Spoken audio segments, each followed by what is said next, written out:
সময়টা তখন 2018 সাল। রাশিয়া বিশ্বকাপে ভরাডুবির পর ঘুরে দাঁড়ানোর জন্য কাজ করছে আর্জেন্টিনা ফুটবল অ্যাসোসিয়েশন। ততদিনে ব্যর্থতার দায়ে নিজের পদ থেকে সরে গেছেন কোচ জর্জ সাম্পাওলি। সাময়িকভাবে দলের হাল ধরেছিলেন বয়স ভিত্তিক দলের কোচ লিওনেল স্কালোনি এবং পাবলো আইমার। দায়িত্ব নিয়ে ভালো করেছিলেন তারা, তবে কোচ হিসেবে পার্মানেন্ট হওয়ার সম্ভাবনা ছিল সামান্যই। সবাই ভেবেছিল অভিজ্ঞ কাউকে আনবে আর্জেন্টিনা, তবে আর্থিকভাবে তাদের সেই ক্ষমতা ছিল না, তাই স্কালোনিকে দায়িত্ব দেয়া হলো। তবে এই সিদ্ধান্তে অনেক ফুটবল বোদ্ধাই খুশি হননি। আর্জেন্টিনার কিংবদন্তি ডিয়েগো ম্যারাডোনাও ছিলেন নাখোশ ব্যক্তিদের মধ্যে। স্কালোনির মতো আন করা কেউ আর্জেন্টিনার মতো টিমের দায়িত্ব নিতে যাচ্ছে, এটা মেনে নিতে পারেননি ডিয়েগো ম্যারাডোনা। তিনি বিদ্রুপ করে বলেছিলেন, স্কালোনি একজন ভালো কোচ, কিন্তু সে রাস্তার ট্রাফিকই সামলাতে পারবে না। সমস্যাটা হবে কাল যখন সে বলবে আমি বিশ্বকাপে যেতে চাই, তখন সে মোটর বাইক চালিয়ে কাতারে যেতে পারবে, ফুটবল খেলে নয়। আর্জেন্টিনার মানুষদের মধ্যে ম্যারাডোনার কথাগুলো দেবতার বাণীর মতোই মেনে নেয়ার প্রচলন ছিল। এমন প্রভাবশালী ব্যক্তি যখন সদ্য নিয়োগ পাওয়া একজন কোচকে নিয়ে এমন কথা বলেন, তখনই তো চাপে ভেঙে পড়বে অনেকে।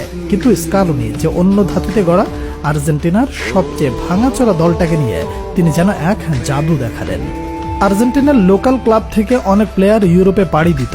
ট্যালেন্টের কমতি কখনোই ছিল না, সেখানে দরকার ছিল এই তরল সোনাগুলো সঠিক ছাঁচে ফেলে সঠিক আকৃতি দেয়া। স্কালোনি বয়স ভিত্তিক দলের কোচ ছিলেন, তাই উঠতি বয়সী ট্যালেন্টেড প্লেয়াররা তার নজরে ছিল আগে থেকে। তিনি নিজের কাজ করতে লাগলেন। মাঝখানের 2019-এর কোপা আমেরিকা ছিল স্কালোনির জন্য প্র্যাকটিস টুর্নামেন্ট। এরপর শুরু হয় আর্জেন্টিনার নতুন দিনের সূচনা।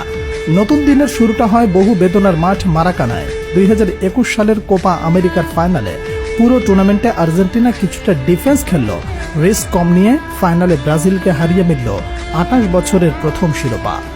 সেই ট্রফিটা ছিল লিওনেল মেসি নামক জাদুকরী রোজারিওর ছোট্ট ছেলেটার ক্যারিয়ারের প্রথম ইন্টারন্যাশনাল ট্রফি। আর সেই জয় নিজেকে করা সব সমালোচনার কড়া জবাব দিলেন লিওনেল স্কালোনি।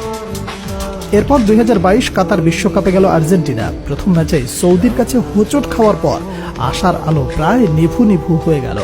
প্রতিটা ম্যাচই হয়ে গেল ফাইনাল। স্কালোনির প্র্যাকটিস আর প্লেয়ারদের দৃঢ়তা মিলিয়ে সব জয় করল আর্জেন্টিনা। মেসির হাতে উঠল বিশ্বকাপ। 36 বছর পর আর্জেন্টিনা হলো বিশ্বসেরা। 2024 কোপা আমেরিকাও তারা জিতল দাপট দেখিয়ে।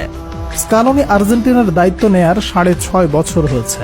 এর মধ্যে আর্জেন্টিনা কি কি পরিবর্তন দেখতে পাচ্ছেন? সর্বপ্রথম পরিবর্তন করেছে দলের ভিত ঠিক করেছেন, মেসিকে ফ্রিতে খেলতে দিয়েছেন।